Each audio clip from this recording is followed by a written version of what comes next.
Welcome Pushpendra भाई, कैसे हैं बहुत आप? बहुत शुक्रिया। जी अल्लाह का देखिए। करम और आपकी दुआएं हैं। जी थैंक यू। बस वो हमारे यहाँ एक एक्सप्रेशन है, ये सब तुम्हारा कर्म है आका, कि बात अब तक बनी हुई है। बहुत ये खूब, बहुत खूब, बहुत खूब। ये इस्तेमाल होता था जनरल ज़ियाउल हक के ज़माने में, उनको अच्छा, उनको प्रेज करने के लिए कि ये सब अच्छा, अच्छा। कर्म, ये सब तुम्हारा कर्म है आका, यानी वो मिस्टर ज़ियाउल हक को, कि बात अब तक बनी हुई है। तो जो बनी हुई। बात अब तक भारत में बनी हुई है, वो तो चलिए बनी हुई है, लेकिन कुछ बिगड़ भी रही है। और पुष्पेंद्र भाई, आपने ये डिस्कोर्स बहुत फैलाया खुल के बात करने का। आपने कहा कि ये बात अब होनी होगी, ये बात हम करें। तो आज आप और मैं कोई आपस में सवाल जवाब नहीं करेंगे, बातचीत करेंगे। लेकिन मैं पहले आपसे ये जानना चाहूँगा, जैसा मैंने अभी अपने परिचय में कहा, कि आप उन चंद लोगों में हैं जिन्होंने इसको कैंडिड तरीके से, बिला तकल्लुफ तरीके से इस बात को उछाला। आपने कहा कि नहीं, इसमें बात होगी। तो वो बात करने का जो पैशन है, वो आज के लम्हे आपको कहाँ लेकर आया है? ताहिर भाई, एक चीज बड़ी उसके साथ कहना चाहता हूं कि मैं जब आज का पुष्पेन देखता हूं जो 25 साल की सहाफत के बाद दिखता है, तो मुझे लगता है कि मैं आज वहां पहुंच गया हूं जिसे जहां मैं पैदा हुआ था। और उस वक्त का दौर वो दौर था कि जब हम अकेले थे और मुसलमानों की मेजॉरिटी थी और दूर दूर तक कोई हिंदू नहीं होता था। लेकिन हमें हिंदू होने का एहसास नाम से था, लिहाजा हमारा चलना उठना बैठना खाना पीना रोजा नमाज ज़कात वो सब चीजें जिंदगी की वैसी थी। और उस वक्त जब हमारे वहां सीनियर्स डिबेट करा करते थे जो अब हिंदुस्तान की सियासत में है, तब मैं ये सुनता था धीरे धीरे, क्योंकि उससे पहले एक बड़ा सान्या हमारे यहाँ हो चुका था। आप जानते हैं कि वहां 1979 में कैंपस के अंदर जो है हिंदुओं को निशाना बना करके वो गड़बड़ की गई। तो उस इसकार ने मुझे एक तरीके की ये मजबूती दी कि मैं इससे भागूं या इस पे बात ना करूं। जबकि मेरे 3 बड़े भाई थे, वो लोग बहुत ज्यादा कभी वहां की सोशल लाइफ में वो नहीं रहे, वो सब इंजीनियरिंग वगैरह की नौकरी पे चले गए। मैं उसमें स्पोर्ट्स की लाइफ में रहा और शाम में ढाबों पे बैठना देर रात तक। तो पता नहीं क्यों मुझे ऐसा लगता था कि मुझे समझना चाहिए ये साइक क्या है, ये क्या वजह हो सकती है कि 40,000 लोगों के बीच में एक या दो फैमिली रहें और कोई 100 किलोमीटर दूर कहीं कोई झगड़ा हो और उस झगड़े का कोई हिंदू मुस्लिम शायद कोई रिश्ता हो, उसका असर इस कैंपस में और वहां भी जहां जीरो बट के आसपास पॉपुलेशन हो और उनके साथ में इतना जारहाना आपने बर्ताव किया। मैं उसको समझने के लिए, आप ऐसा समझ लीजिए कि हम क्लास करने जाते थे 2 बजे के बाद, फिर हम स्पोर्ट्स में जाते थे, फिर शाम में 8-9 बजे के बाद ढाबों पे बैठते थे। तो वो तमाम जो बड़े दानिश्वर उस जमाने के लीडर्स हुआ करते थे हमारे यहाँ के पॉलिटिकल, उनकी मैं बातें सुनता था। और मैं शायद समझ लीजिए कि 6-7 साल तक लगातार मैंने सिर्फ सुना है। और उस सुनने के बाद मैं इस नतीजे पे पहुंचा कि मसला हिंदू मुसलमान का नहीं है, मसला कुछ और है। और ये मसले में ये अपनी बात को, क्योंकि यहाँ खुल के कहते हैं कि यहाँ इनको कोई सुनने वाला नहीं, कोई टोकने वाला नहीं, और हमारी कोई हैसियत उसमें ऐसी नहीं थी कि हम बैठे हैं तो उससे उनके ऊपर कोई फर्क पड़ने वाला हो या वो कोई बड़ा एहतियात बरतते हो। और शायद यही वजह है कि मैं I was a good listener. तो बहुत कुछ मैंने वो सब सुना, वो सब बातें सुनी। तो मैं सोचता था कि अगर अगर ये इनकी सोच है, तो मैं तो सियासी तौर पे बहुत नील आदमी था, मुझे हिंदुस्तान की पॉलिटिक्स का पता नहीं था। तब मैं सोचता था तब तो फिर हिंदुस्तान में इनके साथ जो हो रहा है फिर ठीक ही हो रहा है। अगर इनकी सोच ये है और इतनी खतरनाक सोच है और ये इस तरीके से चीजों को देखते हैं, हमने तो कभी इमेजिन नहीं किया। तो मुझे लगा कि मैं क्या कर सकता हूं, वहां के पॉलिटिकल डिस्कोर्स में जाना चाहता था, पॉलिटिक्स में इन्वॉल्व होना चाहता था, लेकिन हमारे लिए तो स्पेस ही नहीं थी, वी एब्सोल्युटली निल। तो मुझे, जब मैंने सब कुछ करा वहां से जर्नलिज्म किया, तो मुझे ये ख्याल आया कि मैंने कहा कि क्या हो सकता है कि मैं जर्नलिज्म करूं और जर्नलिज्म के जरिए मैं अपनी बात को रख सकूंगा, शायद लोगों से बात करूंगा, लिखूंगा, समझाऊंगा। लेकिन एक 20-25 साल जिंदगी की दाल रोटी की भाग दौड़ में वो तमाम सारी चीजें छूटती चली गई। और फिर दिल्ली के अंदर जब मैं मीडिया में आया तो मुझे लगने लगा कि ये मीडिया भी जो है, ये सच बात कोई बात कहने से, यानी आपसी गुफ्तगू में भी एक ऐसी लाइन खींची हुई थी कि अगर आपने कोई सवाल पूछ लिया ऐसा जो थोड़ा सा लोगों को सुनने की आदत नहीं थी, सडनली लोग ब्रांड कर देते थे आपको। तो अब क्योंकि नौकरी करनी थी तो बीबीसी में भी रहा, और बीबीसी में इत्तेफाक से जब मैं था तो ये जो अपने सीताराम येचुरी साहब की जो घर से हैं, मोहतरमा वो उसकी हेड हुआ करती थी। तो मैं देखता था कि इजराइल का पीएम आ रहा है तो पता चला उसके खिलाफ वहां आप हिस्सा लेने भी जा रहे हैं। और वही मैं देखता था कि वहां एक आध कोई आदमी राम मंदिर की बात करता था तो लोग मुझसे कहते थे कि पुष्पेंद्र ये सब लोग जो है ना ये बड़े बीजेपी के आरएसएस के लोग हैं। तो मैं सोचता था ये नैरेटिव क्या है कि आप जो करें वो तो लिबरलिज्म है और दूसरा कोई बात खोले तो वो कम्युनलिज्म है, कंजर्वेटिज्म है। तो कुल मिलाकर के एक लंबा सफर रहा और एक दिन यकायक मुझे colonel RS Singh, JD Bakshi, इन लोगों ने मुझसे कहा कि पुष्पेंद्र जो इस्लाम के बारे में हमारे देश में सरकारें नहीं बोलती, समाज के अंदर एक अनसीन फियर है कि हर आदमी बोलना नहीं चाहता, अपनी बात ही नहीं कहना चाहता, उस पर सवाल भी नहीं खड़ा करना चाहता। तो क्योंकि तुम अलीगढ़ से हो और तुम उस जिंदगी को जिए हो तो शायद तुम बोल पाओगे, नहीं तो बहुत सारे लोग रटी रटकाई बातें बोलते हैं। तो इस तरीके से ताहिर भाई वो तय हुआ कि कुछ बातों को पहले साफ किया जाए और कुरान मजीद और इस्लाम के हवाले से पहले इस बात पे बात की जाए कि क्या हिंदुस्तान का मुसलमान जो है वो जो कुछ बताया जाता है उसके बारे में क्या वो सच में वही है, या हिंदुस्तान के मुसलमान के दिल में कोई अजीबो गरीब किस्म का ख्वाब है जिसे यहाँ की सरकारें सुनना नहीं चाहती, देखना नहीं चाहती। और उसके बारे में लोग हमेशा इस देश में सेकुलरिज्म की बात जब भी होती है तो सेकुलरिज्म की शुरुआत इससे होती है कि पुष्पेंद्र साहब जब भी सेकुलर होंगे जब वो ये कहेंगे कि मेरे 2 दोस्त मुसलमान हैं और वो बड़ा अच्छा खाना बनाते हैं और बड़ा अच्छा गाना गाते हैं और देखो वो तो क्या कहते हैं सबकी बात करते हैं, वो तो कभी किसी के खिलाफ नहीं बोलते। तो वो 2 मुसलमान जो है वो हिंदुस्तान में हर आदमी के इस देश में मुसलमानों की सोच की गारंटी लिए हुए हैं। लेकिन वो 2 मुसलमान जब आपके साथ कोई जाति हो जाए तो वो खामोश हो जाते हैं या वो इग्नोर कर देते हैं या वो ये मान के ही चलते हैं कि नहीं आपको तो ये बर्दाश्त करना ही करना है, आप ही को सुबह से शाम हमको सर्टिफिकेट देना है कि you are a secular and you are a stone secular और हमें कोई सब नहीं देना। हम जो है वो माइनॉरिटी में हैं और हमारे साथ तो जो है नेहरू ने गलत किया, गांधी ने गलत किया, पटेल ने गलत किया। तो कुल मिलाकर के जब मैं उन लोगों के नाम सुनता था कैंपस में कि सर सैयद अहमद खां, मोहम्मद इकबाल और खलीकुज़्ज़मान साहब, और जब इन सबके नाम बाद में पता चला ये तो बड़े हार्डकोर लोग थे, इन्होंने तो पाकिस्तान बनाया, तो वो पूरा नैरेटिव ही हमारे कैंपस में एक अलग तरीके से चलता था। और उसमें एक बड़ा नैरेटिव था, जब मैं 12 साल पाकिस्तान की नौकरी में था तो वो मुझे लगा कि बड़ा कोइंसिडेंस नहीं है। अलीगढ़ यूनिवर्सिटी में भी लोग ये कहते थे कि जब हिंदुस्तान में मुगल थे, यहाँ पर जब अंग्रेज आए तो मुगलों से अंग्रेजों ने हुकूमतें ली और आज जब अंग्रेज जा रहे हैं तो फिर ये हुकूमत जो है मुसलमानों के हाथ में देनी चाहिए, ये हिंदुओं के हाथ में क्यों दी जा रही है, इस किस्म की बातें चलती थी। तो शायद उस वक्त हमारा इतना हमारा एक्सपोजर नहीं था तो ये समझ नहीं पाया मैं। यही मैंने बात पाकिस्तान में भी कई बार ढाबों पे सुनने को मिली मुझे, तो मुझे लगा कि ये कोई एक ही साइकोलॉजी है। और एक तरफ जिन्ना थे, उन्होंने साफ साफ कहा और खुल के कहा, लेकिन हिंदुस्तान में मुसलमानों का स्थिति यह है कि हम मौलाना आजाद को उस वक्त तक तो अच्छे लगते हैं, मौलाना आजाद जब तक वो एजुकेशन मिनिस्टर रहते हैं, और अलीगढ़ यूनिवर्सिटी में जब ये बहस चलती थी तो सर सैयद मॉडल और जिन्ना मॉडल की बात होती थी। तो जिन्ना तो चले गए थे तो जिन्ना का नाम उस तरीके से नहीं लेते थे, लेकिन कहते थे सर सैयद मॉडल अच्छा है या मौलाना आजाद का मॉडल अच्छा है। तो सर सैयद को था और उसमें फिर ये भी हुआ कि मौलाना आजाद एक ट्रेन में बैठ के अलीगढ़ से निकल रहे थे, रास्ते से वहां अलीगढ़ यूनिवर्सिटी के लड़के चढ़े तो उन्होंने उनके मुंह पे थूका कि तुम जैसे गद्दारों की वजह से ऐसा हो। तो इस तरीके की चीजें थी।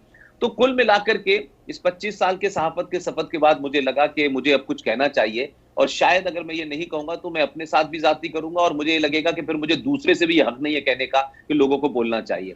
तो मैंने सिंपल ये कहा कि आप हमें ये बताएं कि इस्लाम कहा जाता है कि Islam is a religion of piece.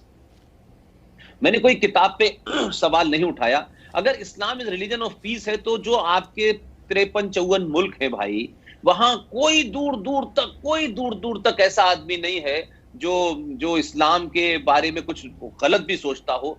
तो ना वहां पर शांति है, ना जहां मुसलमान माइनॉरिटी में है न वहां शांति है, जहां मेजॉरिटी में है न वहां शांति है, और सारी जगह दुनिया में कन्फ्रंटेशन इस्लाम के साथ हो रहा है, दूसरी सिविलाइजेशन का।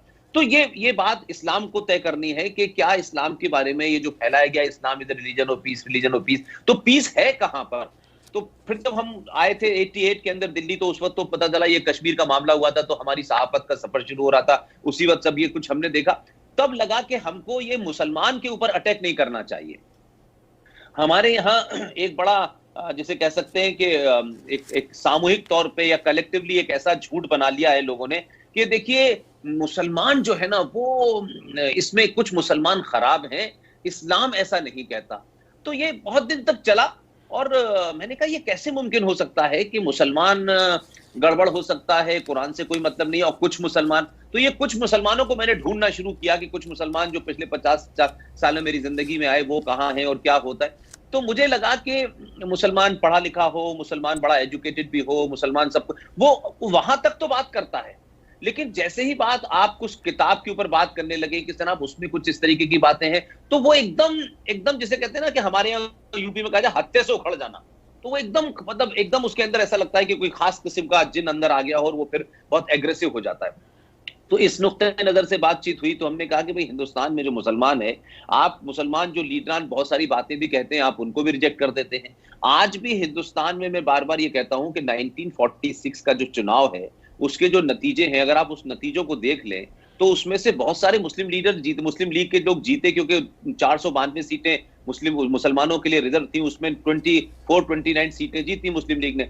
लेकिन मैं ये पूछता हूं कि जिन्होंने भारत के विभाजन के लिए वोट दिया, भारत पाकिस्तान बनने के लिए वोट दिया, जिना के उस स्लोगन पे वोट दिया, वो लोग तो यहां से गए नहीं, वो तो 1-2% गए। और ताज्जुब की बात यह है असलम भाई के वो मुस्लिम लीग धीरे धीरे उत्तर प्रदेश, बिहार, यहां सब जगह वो गायब हो गई, और धीरे धीरे पता ये चला कि मुस्लिम लीग सारी की सारी जम कर गई कांग्रेस के अंदर। तो वो जो एलिमेंट था, वो जो डीएनए था, वो आपने कांग्रेस के में चले गए, और फिर उसके बाद में डिफरेंट पार्टियां बनी, रीजनल पार्टियां आई, उसमें लोग चले गए। तो मुझे लगा कि ये तो बहुत अच्छा खेल है कि चोर से कहो चोरी करो और हम यहां देखभाल करेंगे।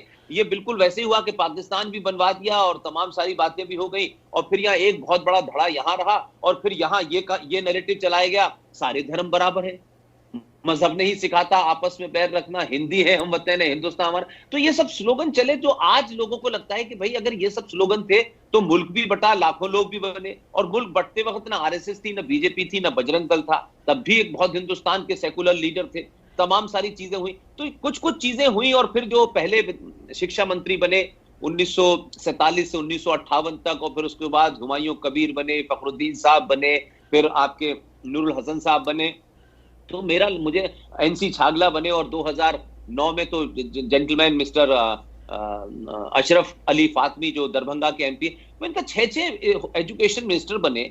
और इन लोगों ने भारत के इतिहास को क्या लिखा है इसमें ये समझ, तो हम सब लोगों ने वही पढ़ा जो झूठ था। तो फिर ये सिलसिला शुरू हुआ कि भाई देखिए, अगर हिंदू मुस्लिम प्रॉब्लम नाम की कोई चीज हिंदुस्तान में अगर है तो सीधे सीधे उसको एड्रेस करो, और अगर किसी को बुरी लगती है तो वो जवाब दे। और कोई मारकाट करने की बात करता है तो ठीक है भाई, सलमान रश्दी ने कुछ लिख दिया तो आपने उसकी गर्दन पे अनाउंस कर दिया, तस्लीमा नसरीन के ऊपर अनाउंस कर दिया। लेकिन इस सक्सेसिव दौर में ये भी हुआ असलम भाई कि जो हमारी यहाँ हुकूमतें थी ना, उन्होंने भी एक तरीके से मुसलमानों को एक कमोडिटी बना के अलग रखा, और कहा कि नहीं नहीं नहीं नहीं, we will protect you, we will protect you. और उनके प्रोटेक्शन के सिलसिले से ये चीजें चली, और मुसलमानों की नाजायज मांगों को, नाजायज बातों को एक तरीके से हिंदू मेजोरिटी को, जिसे कह सकते हैं कि हिंदू मेजोरिटी ने कभी देश आजाद हुआ तो वो अपने काम में लगी, तो उसने उस तरीके से सोचा नहीं, तो हिंदू मेजोरिटी को इग्नोर किया गया पूरे देश में। कभी हिंदू मेजोरिटी ने ये नहीं कहा, आज आप ये आवाजें सुनते हैं कि भारत को हिंदू राष्ट्र घोषित कर दो, लेकिन उस जमाने ये आवाजें नहीं थी। लोगों ने ये मान लिया था कि भाई मुस्लिम एक प्रॉब्लम थी, और उस वक्त उनके कुछ हुकूमतों का मामला था, जिन्ना था, चलो भाई अब ये सेटल हो गया। लेकिन वो सेटल नहीं हुआ, बल्कि वो जो बहुत ओपन था, अब साइलेंटली वो एक, जैसे कह सकते हैं कि वो बीमारी है डायबिटीज, वो धीरे धीरे होती रहती है, पता नहीं चलता है आपको। तो उस तरीके से आज हिंदुस्तान में मुसलमानों का रिश्ता, मुसलमानों का भारत के साथ रिश्ता, मुसलमानों का हिंदुओं के साथ, सिखों के साथ, पारसियों के साथ, किसी के साथ भी रिश्ता जो है वो उस तरीके का नहीं है। ये तो पॉलिटिकल, जिससे कहने चाहिए कि मैरिज ऑफ कन्वीनियंस है, कि आज सिखों की मदद करने के लिए मुसलमान पहुंच गए हैं, कि उन्हें लगता है कि सिखों को आगे रखेंगे तो हम एक्सपोज नहीं होंगे। तो इस तरीके के जो नैरेटिव हैं वो वक्ती तौर पे चलते रहते हैं, और हुकूमतें उसको इग्नोर करती रहती हैं। लेकिन इस्लाम के मानने वाले मुसलमान भारत में और भारत के अस्तित्व के लिए एक बहुत बड़ा चैलेंज है, और सरकारों ने अगर उनको अपीज करते रहे, सरकारों ने उनको मजबूत बनाया, तो मैं ये मानता हूं कि भारत की उम्र, मुझे लगता नहीं है कि अगले 10-15 साल से ज्यादा है। हम ये माने कि सरकार बहुत राष्ट्रवादी है और तमाम सारी चीजें हैं, सरकार बदली है, अभी इस देश में सिस्टम नहीं बदला है।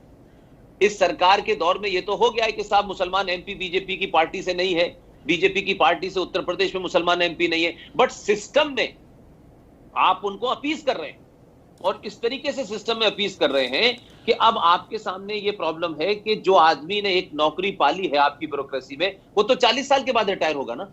और उसको ये समझ में आ गया है कि पॉलिटिकली आप एमपी बन जाएं या कुछ बन जाएं, अगर मुसलमानों को कुछ उनको कुछ देना भी है, यानी नाजायज तरीके से देना है, तो वो मुसलमान एमपी की हैसियत नहीं है।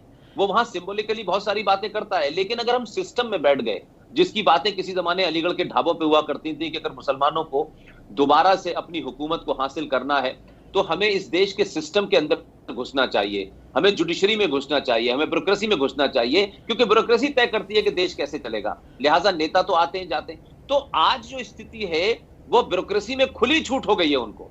जो हिंदुस्तान का एडमिनिस्ट्रेटिव सर्विस है उसमें एक्स्ट्रा ऑर्डिनरी उनको छूट दी जा रही है। लेकिन वही मुसलमान जो पढ़ा लिखा है, जो सब्जी बेच रहा है, उसकी एक ही सोच है, वो बड़े से बड़े ओहदे पे बैठता है। तो आप देखें कि हिंदुस्तान में एक डिप्लोमेट थे और उसके बाद वो ईरान गए, फिर भारत भी आए, माइनॉरिटी कमीशन के चेयर भी बने, विदेश भारत के नायब सदर भी बने, लेकिन उनकी सोच तो वही थी। तो इस समय मैं मानता हूं कि इस देश में जो भी पॉलिटिकल लोग हैं वो ये समझ के कि कहां कितना बोलना है और कैसे बोलना है, तो जहां जहां उनको लगता है कि हम बोल सकते हैं, चिल्ला सकते हैं, तो वो कर रहे हैं। उसका हाल आपने कश्मीर में देखा, उसका हाल आप केरला में देख रहे हैं। तो ये जो सिस्टम है ये आज भी बंद नहीं हुआ है। आज पॉलिटिकली जो है पार्लियामेंट में मुसलमान हो सकता है कि रूलिंग पार्टी से कम हो, लेकिन 10 गुना उससे ज्यादा इस देश के सिस्टम में उनको परमानेंटली बिठाया जा रहा है। तो ये भी एक तरीके का मैं मानता हूं कि अपीसमेंट ही है। लिहाजा अब क्या सरकारों की मजबूरी होती है, कैसे होती है, वो मैं नहीं जानता, लेकिन हमारे समाज ने मुसलमानों के प्रति जो एक तरीके का रवैया बना रखा था कि नहीं वो ऐसा नहीं है, वो ऐसा है, और मुसलमान जो बताते हैं वही इस्लाम है, वही कुरान है। अब मैं समझता हूं कि मुसलमानों से ज्यादा शायद इस देश में हिंदू कुरान पढ़ रहे हैं। मैं उनसे कहता था भाई कुरान को पढ़ लो, कुरान के पढ़ने के बाद बात करो कि मुसलमान का बिहेवियर ऐसा क्यों है, क्या कुरान में प्रॉब्लम है या मुसलमान में प्रॉब्लम है। तो मुसलमान की प्रॉब्लम तो ठीक हो सकती है, लेकिन अगर कुरान के अंदर ही कुछ आपको ऐसी बातें लगती हैं तो फिर मुसलमान ठीक नहीं हो सकता, क्योंकि वो कुरान को तो बिल्कुल लास्ट मानता है। उसके लिए ना तो संविधान है, ना कोई किताब है, ना कोई कानून है। तो उसने तो साफ कह रखा है कि कुरान के खिलाफ कोई बात होगी तो हम सब कुछ, कोई भी चीज बर्दाश्त नहीं करेंगे। तो हम तो नहीं कहते, क्या कहते हैं कि रामायण को जो हमारी मजहबी किताब है तो हम उसमें कुछ होगा, ठीक है, रामायण में जो लिखा है उसके बारे में लोग बात करते हैं, चर्चा करते हैं, सीरियल बनते हैं, लोगों के कमेंट आते हैं, लेकिन हम रिएक्ट नहीं करते उस पर, क्योंकि वो हमारा कोई ऐसा नहीं है कि हम उससे कोई भगवान जो है वो छोटे हो जाएंगे या। लेकिन अब आपने अगर यही समझ लिया है कि हिंदुओं के भगवानों को गाली दो, उनको टॉयलेट में शिव जी को भगाओ, वो पी के फिल्म बनाएंगे, कोई साहब कहेंगे शिव जी पे दूध मत चढ़ाओ, गरीबी बहुत है, तो फिर लोग काउंटर करने लगे। अब लोगों को यह आने लगा कि भाई बकरा ईद पे खून मत बहाओ, क्रिसमस में पेड़ मत काटो। तो सवाल यह है कि जो लोग ज्ञान दे रहे हैं वो ये बताएं कि एक तरफ तो कहते हैं कि उस अल्लाह की जो कायनात है उसमें किसी की जान लेने का हक नहीं है। तो भाई आप बताएं कि इस देश में, दुनिया में अगर इस्लाम के लिए सबसे ज्यादा कुर्बानी की है तो वो तो बकरों ने की है कुर्बानी। देखिए तो आपको जान लेने का हक कैसे है? जी।